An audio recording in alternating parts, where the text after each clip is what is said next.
Salutare viitoare mămici! Eu sunt Maura, sunt și eu mămică, iar astăzi o să vă povestesc la ce vă puteți aștepta în momentul în care optați pentru o naștere prin operație de cezariană. Înainte să continui, țin să vă informez că nu orice persoană poate să nască natural, din diverse probleme de sănătate sau riscuri la care se expune. În cazul meu era riscul ca în cazul unei nașteri naturale să mi se dezlipească retina. Prin urmare, având o scrisoare medicală de la oftalmolog, am optat pentru nașterea prin cezariană. În cazul unei operații de cezariană sunt și anumite avantaje. În primul rând, poți să știi exact când se va naște bebelușul, ai o dată, ai o oră, poți să te internezi din timp în spital, totul se întâmplă cu calm. În cazul unei nașteri naturale nu ai această certitudine, bebelușul poate să vină oricând și poate să te surprindă în cele mai ciudate momente. În cazul meu, m-am internat luni la spital, mi s-a făcut o serie de analize de sânge, mi s-a făcut o ecografie și mi-au pus pe burtică un aparat foarte interesant care măsura contracțiile și bătăile inimii bebelușului meu. Mi s-a spus ca după 6 seara să nu mai mănânc nimic, iar după 12 noaptea să nu mai consum lichide, urmând ca a doua zi, la ora 7 dimineața, să fiu operată. A doua zi m-am trezit mai repede, m-am dus, am făcut un duș la spital, iar pe urmă m-am dus într-un salon unde din nou mi s-a pus acel aparat care măsoară contracțiile și ascultă bătăile inimii bebelușului. Pe urmă m-am dus într-o altă sală și am fost surprinsă de profesionalismul personajului medical. Nu mă așteptam să fie atât de bine organizați. Erau mai multe persoane și fiecare știa exact ce are de făcut. O persoană vorbea continuu cu mine, mă liniștea, era foarte de treabă și avea o voce foarte calmă care mă liniștea și pe mine. Altă persoană mi-a făcut aici în spate, în coloană, cred, mi-a făcut o anestezie locală și pe urmă m-am întins pe spate, mi s-a pus o bucată de material ca să nu văd exact ce se întâmplă, să nu mă sperii, probabil. A venit doctorul și a făcut efectul anestezia, o mică tăietură, nici n-am apucat să spun o propoziție că deja, pac, au scos bebelușul.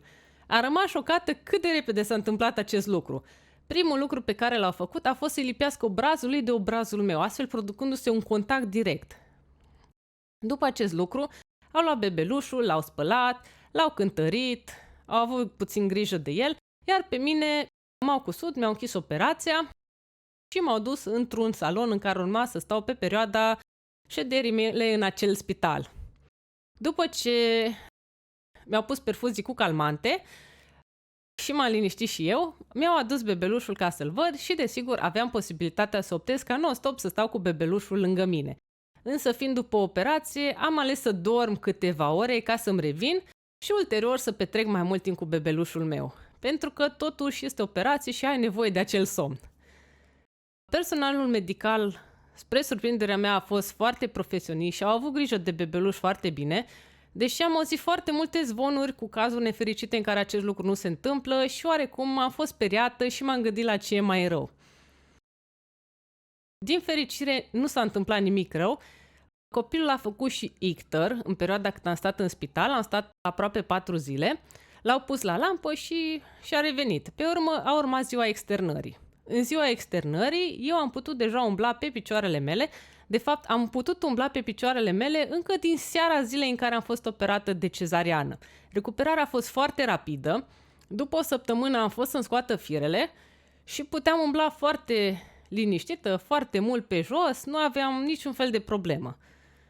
După 6 săptămâni de la nașterea prin cezariană, deja mi-am făcut un set de analize, am avut o recuperare foarte rapidă, iar doctorul ginecolog mi-a recomandat chiar să reiau și o parte din viața intimă. În schimb, ca și restricții, nu aveam voie să ridic nimic mai greu decât bebelușul meu, adică dacă naști prin operație, nu vei ridica greutăți, nu vei ridica plase grele, trebuie totuși să ai grijă de tine. Cam așa a decurs la mine operația de cezariană, a fost o procedură foarte rapidă, recuperarea nici nu a durat foarte mult, însă nu toată lumea cred că poate naște prin cezariană și nu toată lumea cred că poate să nască natural. Prin urmare, cel mai bine este ca întotdeauna să te consulți cu medicul tău și să iei cea mai bună decizie pentru tine și pentru bebelușul tău.